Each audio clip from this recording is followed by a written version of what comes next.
Sir, out of 47 Chief Justice of India till date, at least 14 have been Brahmins. From 1950 to 1970, the maximum strength of the Supreme Court was 14 judges and 11 of them were Brahmins. Sir, 1971 to 1989, Kiran Reddy sir. Sir, this is a point, sir. This is a point. This August House be shocked to note that till 1980, there was no judge from the OBC or Supreme SC in the highest court of this country. There is a serious lacuna because though we decide on such matters, we have no role in the appointment of judges. So does this exist anywhere in the world, sir? Absolutely no. Judges appointing judges is unheard. With the expansion of the cabinet, sir, during the last expansion of the cabinet, it was said that the expansion includes sizable number of OBCs, SCs and STs. This will be the most socially diverse council of ministers in the history of independent India. So that was a statement made by most of the BJP leaders. Sir, Prime Minister had ushered in an inclusive India for the first time.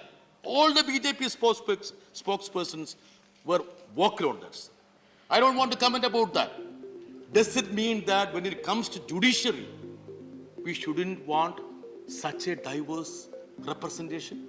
Should we be oblivious about that? You want only representation in the cabinet? That's very important, sir. In fact, I am afraid we are creating an oligarchy. Yes. Sir, we have judges' families. There have been many luminaries of the bar who are present here. I don't know why they mentioned about that. They must be knowing about this much more than any of us. I vouch for the fact that there are brilliant judges with high level of integrity from judges' families. I do subscribe that. But that should be exceptions, not thumb rule in democracy, sir. That should be exceptions.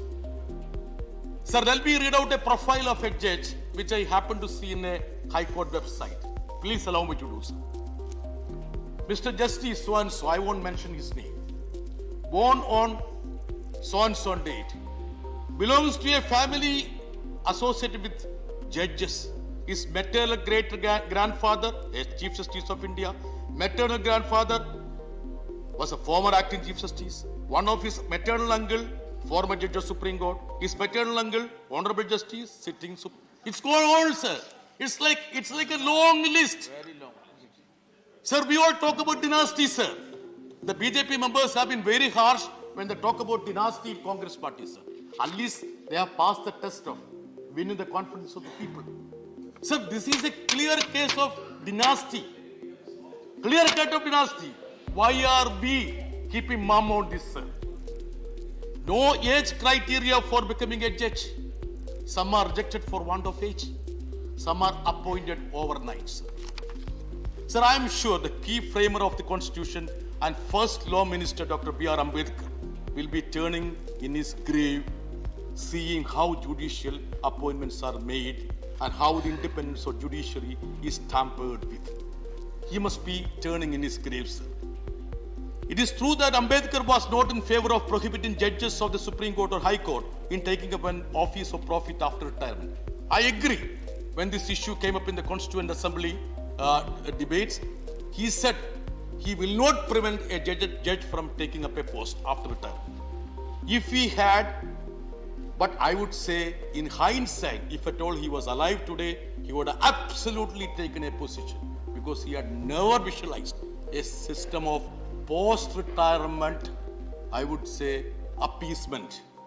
Sir, at that time, Professor K.T. Shah in the Constituent Assembly must ring loud in our ears.